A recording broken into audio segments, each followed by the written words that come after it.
అందరికీ నా నమస్కారాలండి.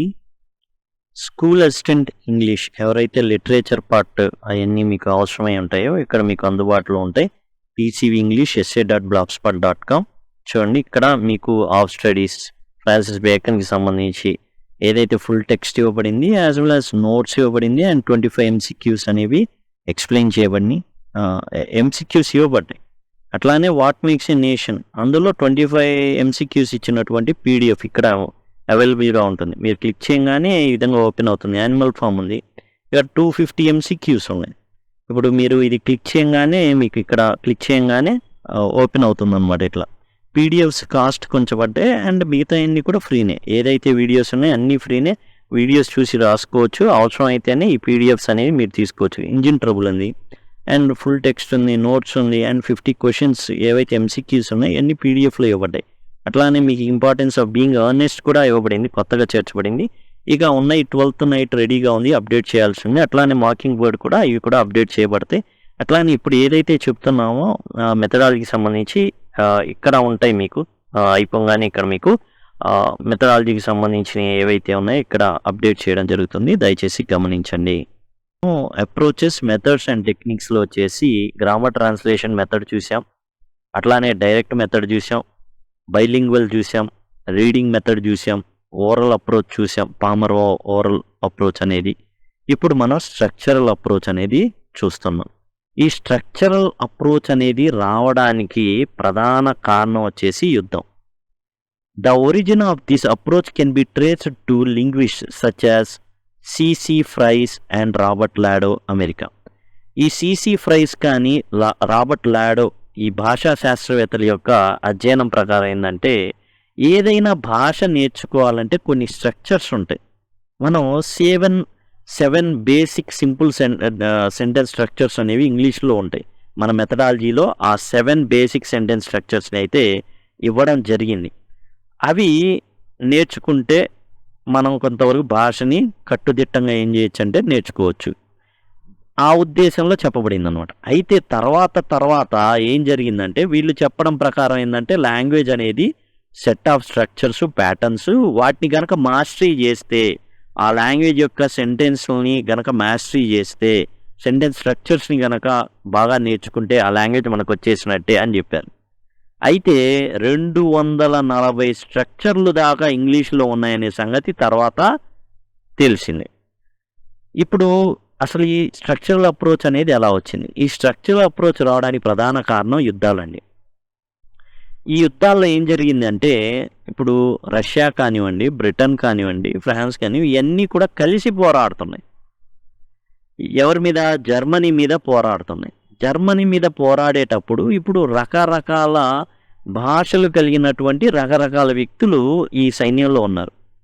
ఒకడిని ఇటుక తెమ్మంటే గ్రెనేడ్ చేస్తున్నాడు, ఒకడిని గన్ను తేరా అంటే ఇటుక తెస్తున్నాడు.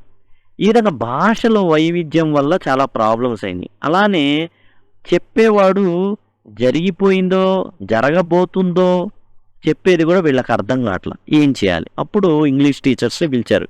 ఎక్కడెక్కడ ప్రసిద్ధి చెందిన ఇంగ్లీష్ టీచర్స్ అందరినీ పిలిచి యుద్ధంలోకి దింపి క్లాసులు చెప్పమన్నారు. వీళ్ళు ఆలోచించి ఏం చేశారంటే ఏదైతే సిసి ఫ్రైస్ అండ్ రాబర్ట్ లాడో ఏం చెప్పాడు, స్ట్రక్చర్ తెలిస్తే భాషలో కొన్ని స్ట్రక్చర్స్ ఉంటాయి, ఆ స్ట్రక్చర్ కనుక తెలిసినట్లయితే మనకు భాష వచ్చినట్టే అని చెప్పారు కదా స్ట్రక్చరల్ అప్రోచ్లో. కాబట్టి ఆ స్ట్రక్చరల్ అప్రోచ్ని తీసుకుందాం.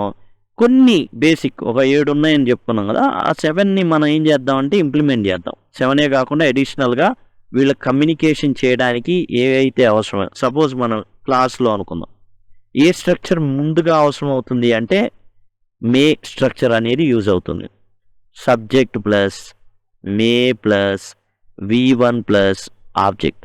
ఈ స్ట్రక్చర్ వల్ల ఏం ఉపయోగం అంటే ఇప్పుడు ఈ స్ట్రక్చర్ని ఇట్లా పంపించామనుకోండి, may plus subject plus V1 plus object question అవుతుంది.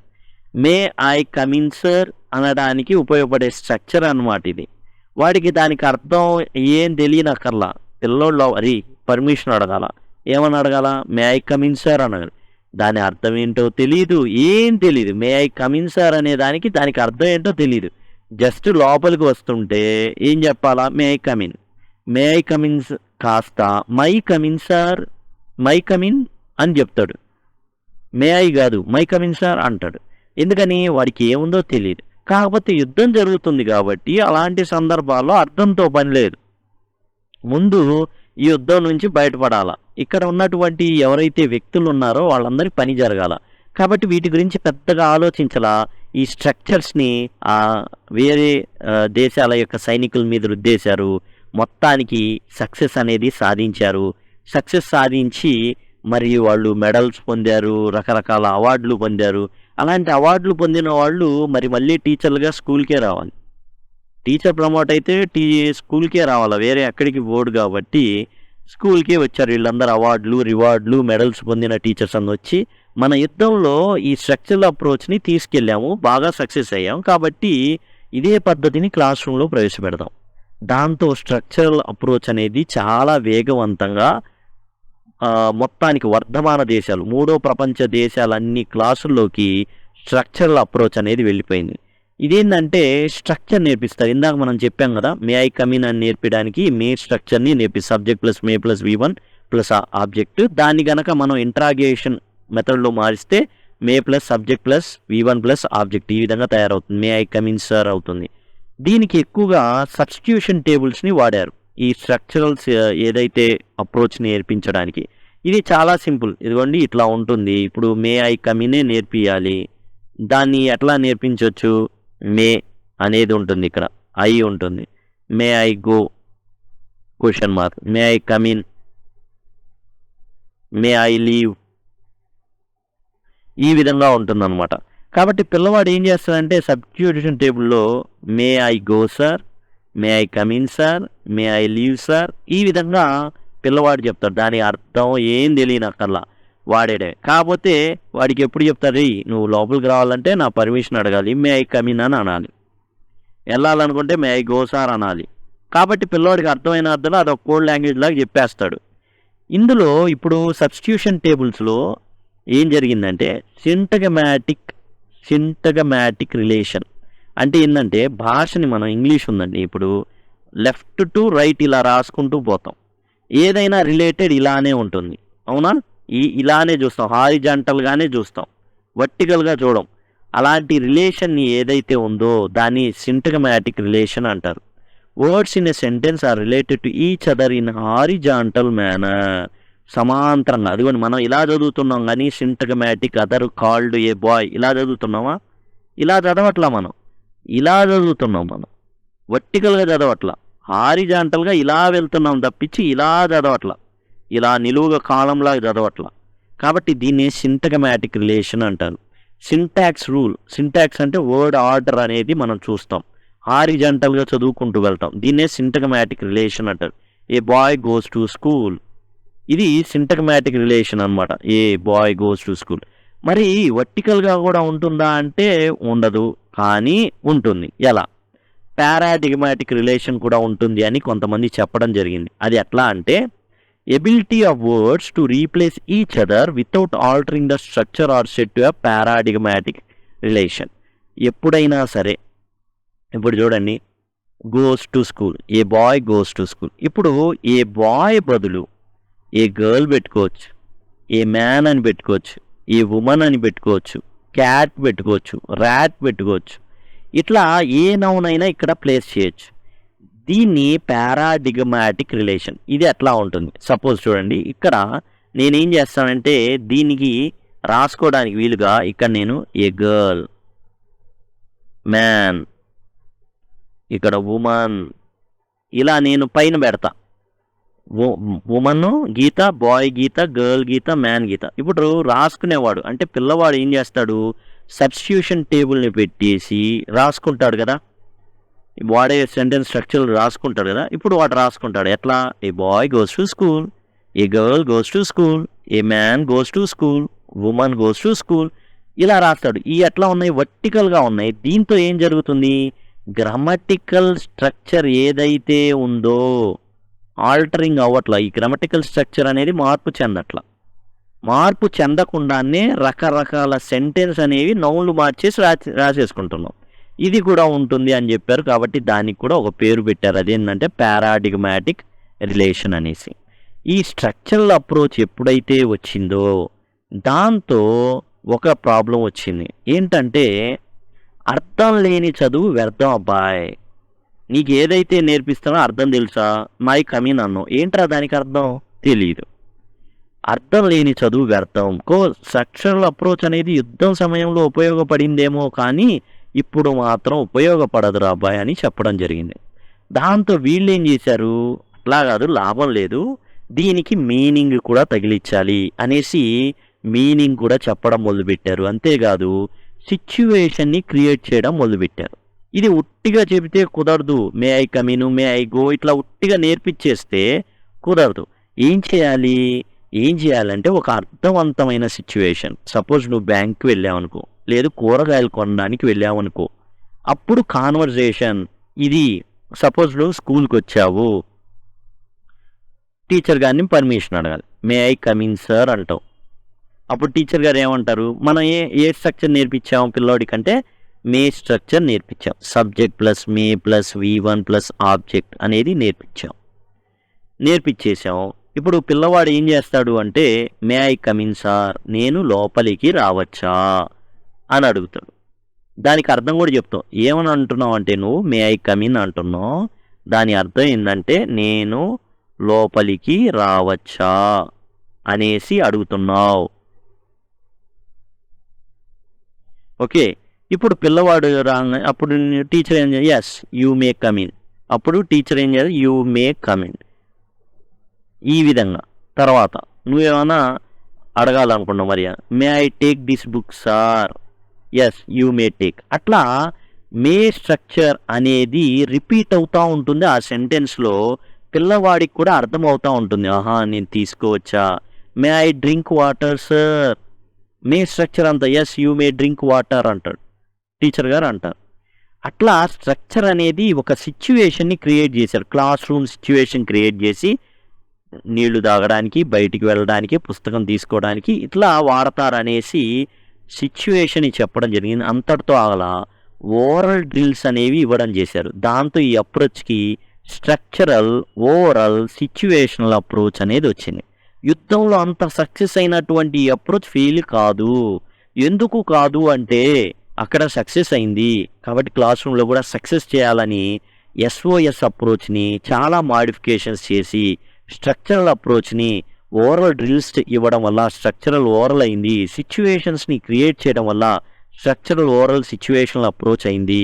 స్ట్రక్చర్లో ఉన్న ప్రాబ్లం ఏంటంటే దానికి అర్థం అనేది ఇవ్వకపోయినా పర్వాలేదు, అర్థం లేని చదువు వ్యర్థం కాబట్టి ఇవ్వాల్సిందే అన్నప్పుడు ఒక సిచ్యువేషన్ని క్రియేట్ చేసి ఆ సిచ్యువేషన్ నేను ఏదైతే చెప్పానో క్లాస్ రూమ్లో పిల్లవాడు మే I come in, may I take it, May I take the book sir, may I drink water sir, ఈ విధంగా ఒక సిచ్యువేషన్స్ని క్రియేట్ చేసి పిల్లలకి అందించడం వలన అర్థం వచ్చింది. పిల్లవాడికి మాటి మాటికి డ్రిల్ ఇవ్వడం వల్ల స్ట్రక్చరల్ ఓరల్ సిచ్యువేషనల్ అప్రోచ్ అయింది. ఈ అప్రోచ్ బాగా తీసుకెళ్ళింది పుస్తకాల ద్వారా. పామర్ అండ్ హార్న్బీ ఇద్దరు కూడా పుస్తకాలు రాశాడు. హార్న్బీ కూడా పుస్తకాలు అయితే రాశాడనమాట. బాగా ఆ స్ట్రక్చర్స్ని బాగా పాపులర్ చేశాడు. హార్న్బీ ఏం చేశాడంటే ఒక 25 స్ట్రక్చర్స్ని పట్టుకున్నాడు. టోటల్ 240 స్ట్రక్చర్లు ఉన్నాయని అర్థమైంది. ఫస్ట్ 7 అనుకున్నారు ఇంగ్లీష్కి, తర్వాత హార్న్బీ ఒక 25 పట్టుకున్నాడు. టోటల్గా ఇప్పుడు చూస్తే 240 స్ట్రక్చర్లు ఇంగ్లీష్లో ఉన్నట్టుగా తేల్చారనమాట. ఇవి వేరియస్ వెబ్స్ ఇవన్నీ కూడా చక్కగా నేర్చుకోవచ్చు. మీకు ఏదైతే మే స్ట్రక్చర్ చెప్పానో అదొకటి.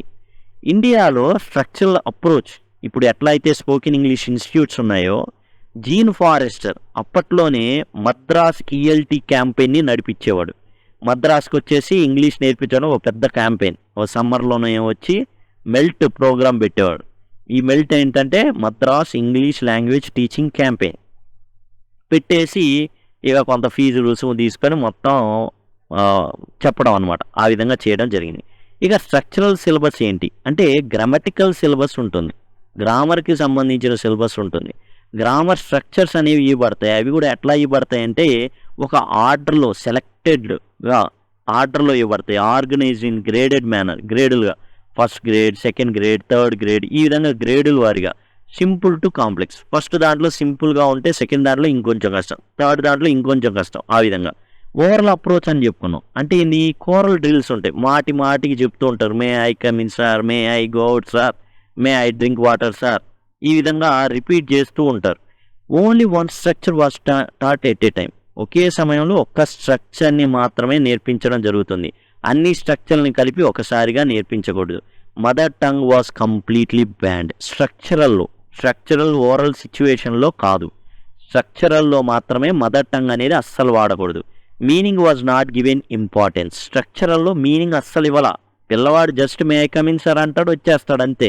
వాడు మే ఐ కాదు, అది మై అనుకుంటాడు. దానికి అసలు ఏందో కూడా తెలీదు. జస్ట్ ఏం చెప్తాడు, అరే మే ఐ కమిన్ అనాలి. మే ఐ అనేసి my come in sir, my come in sir, my come in sir అంటారు.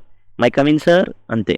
This is teacher centred approach. ఈ స్ట్రక్చరల్ అప్రోచ్ అనేది టోటల్గా టీచర్ ఆడించేటటువంటి ఆట అనమాట. అంటే టోటల్గా టీచర్ ఏది చెప్తే అది. టీచర్ చేతిలో ఉండకూడదు క్లాసు, పిల్లవాడి చేతిలో ఉండాలని నేషనల్ కరికులం ఫ్రేమ్వర్క్ పేర్కొంది. పిల్లవాడి క్లాస్ రూమ్కి పిల్లవాడే హీరో అంతే. పిల్లవాడు ఏది నేర్చుకోవాలనుకుంటే అది నేర్చుకుంటాడు, టీచర్ ఏది నేర్పాలనుకుంటే అది కాదు. కాబట్టి ఇది teacher centred approach. Teacher centred approach అయితే మనం ఒప్పుకోమన్నమాట. అదేంది, టీచర్ అంతా విలువ ఇవ్వకూడదు క్లాస్లో, only student is to be given the importance. ఇక సిచ్యువేషనల్ అప్రోచ్ మనం ఇందాకే చెప్పుకున్నాం. సిచ్యువేషనల్ అప్రోచ్ ఏంటనేది. Structural approach was form focused.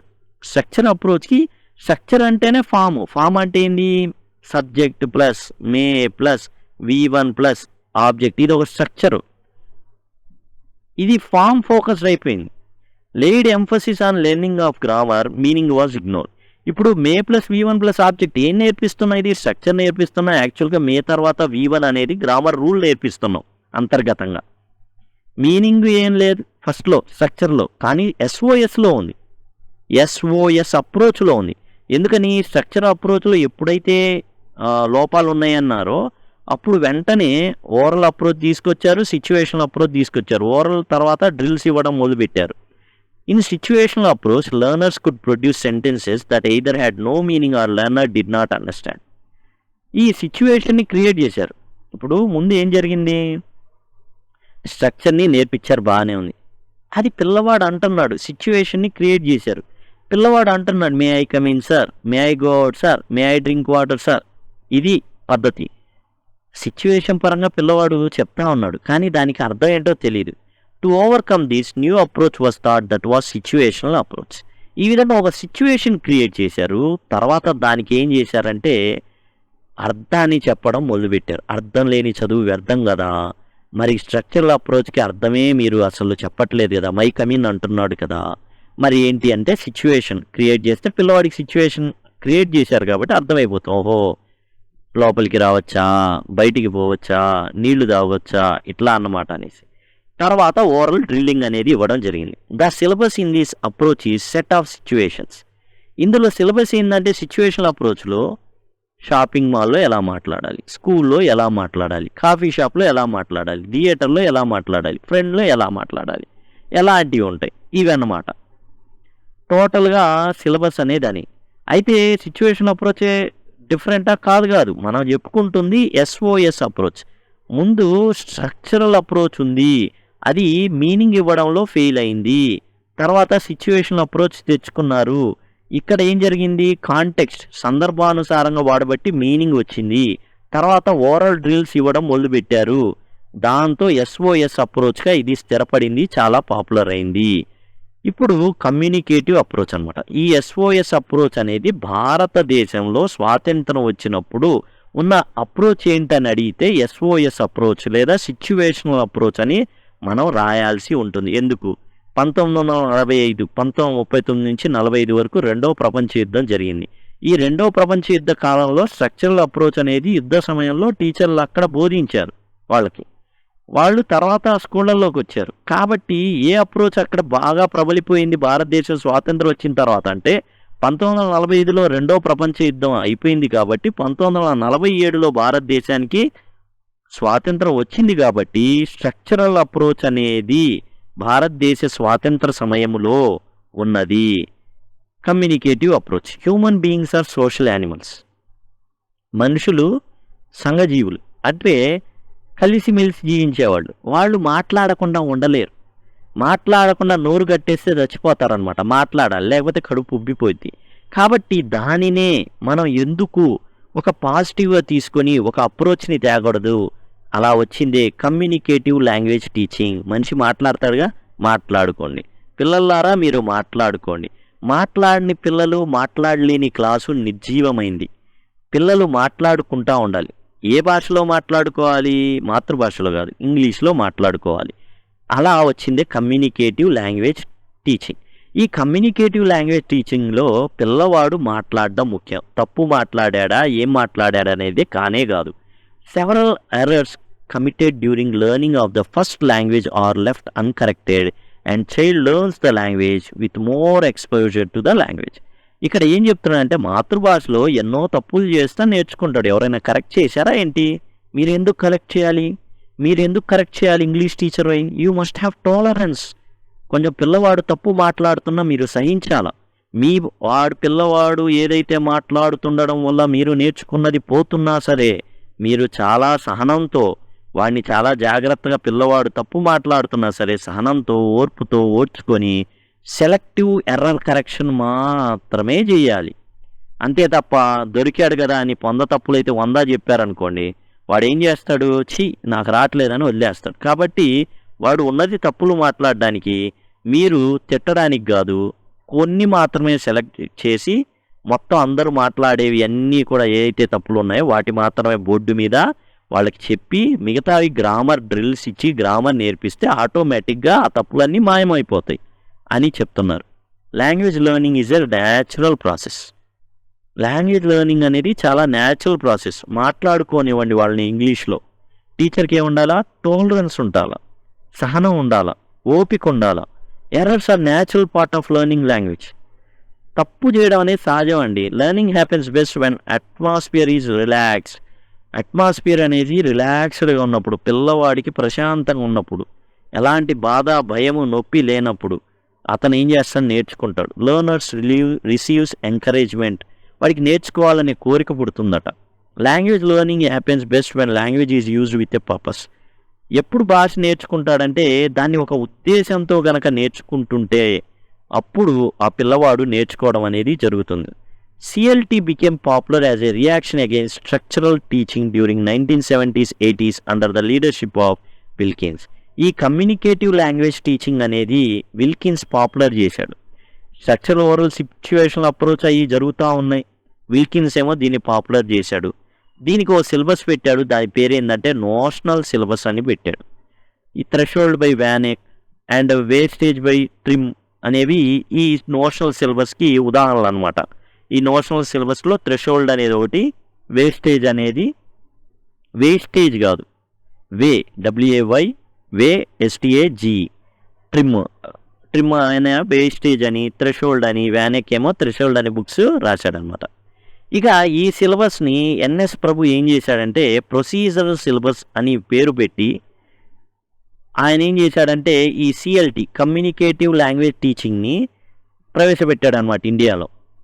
His projects are available in ఈ సెకండ్ లాంగ్వేజ్ పెడగాజీ. ఓ పుస్తకం రాశాడు NS ప్రభు. ఆ పుస్తకం పేరు ఏంటంటే సెకండ్ లాంగ్వేజ్ పెడగాజీ. ఆయన ఏం చెప్పాడు అందులో? Form is best learned when the focus is on the meaning. NS Prabhu చెప్పిన దాని ప్రకారం ఏంటంటే స్ట్రక్చర్ ఎప్పుడు నేర్చుకుంటాడంటే పిల్లవాడు ఒక పర్పస్ని క్రియేట్ చేయాలి అండ్ దానికి మీనింగ్ అనేది పిల్లవాడికి ఆ ఫోకస్ ఉన్నప్పుడు, మీనింగ్ మీద ఉన్నప్పుడే. మే ఐ కమిన్ సార్ అంటే నేను లోపలికి రావచ్చా? మధ్యలో అనుకుంటాడు, ఓహో నేను లోపలికి రావచ్చా. May I take this banana sir, ఈ బనానా తీసుకొచ్చా సార్. కొత్తవి వాడుతుంటాడనమాట. ఇప్పుడు may I come in, may I go out, కొన్నాళ్ళకి may I take this book sir, ఇట్లా వాడుతుంటాడనమాట. కాబట్టి ఎప్పుడైతే స్ట్రక్చర్ని మనం మీనింగ్తో నేర్పిస్తాం, కమ్యూనికేటివ్ లాంగ్వేజ్ టీచింగ్ అనేది extension of structural oral situation. Okay, అదేదో కొత్తగా వేరే గ్రహం నుంచి రాలా. SOS ఏదైతే అప్రోచ్ ఉందో దానికి కొంత ఏం చేశారంటే కొంత యాడెడ్గా వచ్చింది కమ్యూనికేటివ్ అప్రోచ్. ఈ కమ్యూనికేటివ్ లాంగ్వేజ్ టీచింగ్ ఏంటంటే మాట్లాడుకోవడమే. పెయిర్ వర్క్, ఇద్దరు పిల్లలు కూర్చొని మాట్లాడుకుంటారు. గ్రూప్ వర్క్, ఓ నలుగురు కూర్చొని మాట్లాడుకుంటారు. ఇంతకుముందేమో క్లాసులో గొడవ వస్తే ఊరుకోరు, కానీ ఇంగ్లీష్ క్లాసు గొడవ ఉండాలి. ఎలా ఉండాలంటే ఇద్దరు ముగ్గురు కలిసి ఇద్దరు మాట్లాడుకుంటే ఎవరైనా HM వచ్చి అడిగారు అనుకుని, hey sir this is pair work sir అన్నాడు. ఎవరైనా నలుగురు కూర్చొని మాట్లాడుకుంటున్నారు అనుకోండి, వచ్చి ఏంది ఆ గొడవ, ఏం చేస్తున్నారు నలుగురు పిల్లలు, sir group activity is going on sir, group work sir అనాలి. అదనమాట సిఎల్టీ అంటే. ప్రభు డిజైన్ టాస్క్స్ అంటే ప్రాబ్లమ్స్ అనమాట. To be solved by learners in the class working in groups. మీరేం చేస్తారంటే ఒక రీడీలో ఒక డిస్కోర్సో ఒక లెటరో రాయమని చెప్తారు. నలుగురు కూర్చొని చక్కగా మాట్లాడుకుంటా రాసేస్తుంటా ఉంటారనమాట. They have to discuss to solve the task. ఆ టాస్క్ని సాల్వ్ చేయడానికి వీళ్ళు మాట్లాడుకుంటూ ఉంటారు. Task allow learners to think, interact with others, arrived at a solution. వాళ్ళు మాట్లాడుకొని ఎలా రాయాలో తెలుసుకొని ఒకడికొకడు చెప్పుకొని మొత్తానికి అవి రాసి పెడతారు. This makes learn language unconsciously. తెలియకుండానే వాళ్ళు లాంగ్వేజ్ రాసేసుకుంటారు, లాంగ్వేజ్ అనేది నేర్చేసుకుంటారు తెలియకుండానే. Each task was called procedure. Prabhu's procedural syllabus అన్నాం. ప్రతి ప్రొసీజర్ కూడా ఏంటంటే ఒక టాస్క్ అనమాట. టాస్క్ అంటే ఏంటి? Problem. Task were order in graded manner. ఇప్పుడు ఈ టాస్క్లన్నీ ఎట్లా సింపుల్ టు కాంప్లెక్స్గా ఇవ్వబడతాయి, ఆ రకంగా ఉంటాయి. ఇక వెస్ట్ బెంగాల్ గవర్నమెంట్ ఏం చేసిందంటే 1983లో బ్రిటిష్ కౌన్సిల్తో కలిసి యాక్టివ్ లెర్నింగ్ ప్రాజెక్ట్ అని ఒకదాన్ని ప్రవేశపెట్టింది. ఇందులో పద్ధతి ఏంటంటే కాస్ట్ అనమాట. Communication oriented structural teaching. మనం ఆల్రెడీ చెప్పుకున్నాం సిఎల్టీ అంటే కమ్యూనికేటివ్ లాంగ్వేజ్ టీచింగ్. ఇందులో కమ్యూనికేటివ్ లాంగ్వేజ్ టీచింగ్ అంటే ఏంటి? సిఎల్టీలో భాగమే ఇది కూడా. Communication oriented structural teaching. Structural చూడండి, ఎస్ఓఎస్ మెథడ్ ఏదైతే ఉందో దాన్ని కొంచెం ఎక్స్టెండెడ్ వర్షన్ అనమాట. అక్కడ ఓన్లీ ఓరల్ డ్రిల్స్ ఉంటాయి, ఏవి స్ట్రక్చర్స్. ఇక్కడ ఏంటంటే పిల్లోడు అసలు మాట్లాడుకుంటాడు యథేచ్ఛగా. తప్పులే మాట్లాడినవాడు, మాట్లాడాలి, తప్పులు మాట్లాడాలి. తర్వాత సిబిఎస్ఈ ఏం చేసిందంటే 1989లో ఇంటరాక్ట్ ఇన్ ఇంగ్లీష్ అని 1 and 2 అని 9th క్లాస్ 10th క్లాస్ వాళ్ళకి టెక్స్ట్ బుక్స్ విడిగా ఈ కమ్యూనికేషన్ లాంగ్వేజ్ టీచింగ్ ఏదైతే సిఎల్టీ మీదే బేస్డ్ అయ్యి విడుదల చేయడం అయితే జరిగింది. ఈ కమ్యూనికేటివ్ లాంగ్వేజ్ టీచింగ్లోనూ ముఖ్య విషయాలు చూద్దాం. Communication is 2-way process. Communication అనేది 2 విధాలుగా ఉంటుంది. ఎట్లా? ఒక పిల్లోడు మాట్లాడితే ఇంకోడు వింటాడు, మళ్ళీ వాడు మాట్లాడతాడు. అలా 2-way ప్రాసెస్. ఇటు నుంచి వచ్చేది, ఇటు నుంచి వచ్చేది. Every child has right to speak. ప్రతి పిల్లవాడికి మాట్లాడే హక్కు ఉందంట, క్లాస్లో మాట్లాడొచ్చట. All communication has a purpose. అయితే ప్రతి కమ్యూనికేషన్ కూడా ఒక పర్పస్ ఉండాలి. ఆ పర్పస్ ఎవరు తెలియజేయాలంటే టీచర్ తెలియజేయాలి. Learners are active participants. పిల్లలే యాక్టివ్గా ఉండాలి, టీచర్ కాదు. Teacher is passive, just facilitator, that's it. Small groups of 3 to 4 people are to be form. గ్రూప్లో ఫామ్ అవ్వాలన్నమాట, గ్రూప్గా ఫామ్ అయ్యి మాట్లాడుకోవడమే. Focus should shift from accuracy to fluency. ఇక్కడ మనకు కావాల్సింది కరెక్ట్ మాట్లాడడం కాదు, ఫ్లూయెంట్గా మాట్లాడడం, తగిన విధంగా పరిస్థితి తగినట్టుగా మాట్లాడడం. ఇది అంతవరకే. అంతే తప్పించి తప్పు మాట్లాడానని తిట్టడమో కొట్టడమో చేయకూడదు. Teacher should have tolerance. Communicative language teaching అంటే జస్ట్ మాట్లాడుకోవడం. 2 కలిసి మాట్లాడుకుంటే పెయిర్ వర్క్, 4 కలిసి మాట్లాడుకుంటే గ్రూప్ యాక్టివిటీ.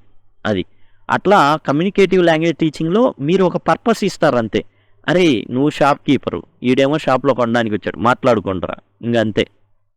ఆ విధంగా కమ్యూనికేటివ్ లాంగ్వేజ్ టీచింగ్ అనేది అనమాట. ఇదండి. అండ్ మీకు దీనికి సంబంధించిన పీడిఎఫ్ కావాలి అంటే ఇక్కడ మీకు ఈ బ్లాగ్లో దొరుకుతుంది, దయచేసి గమనించండి. Thanks a lot.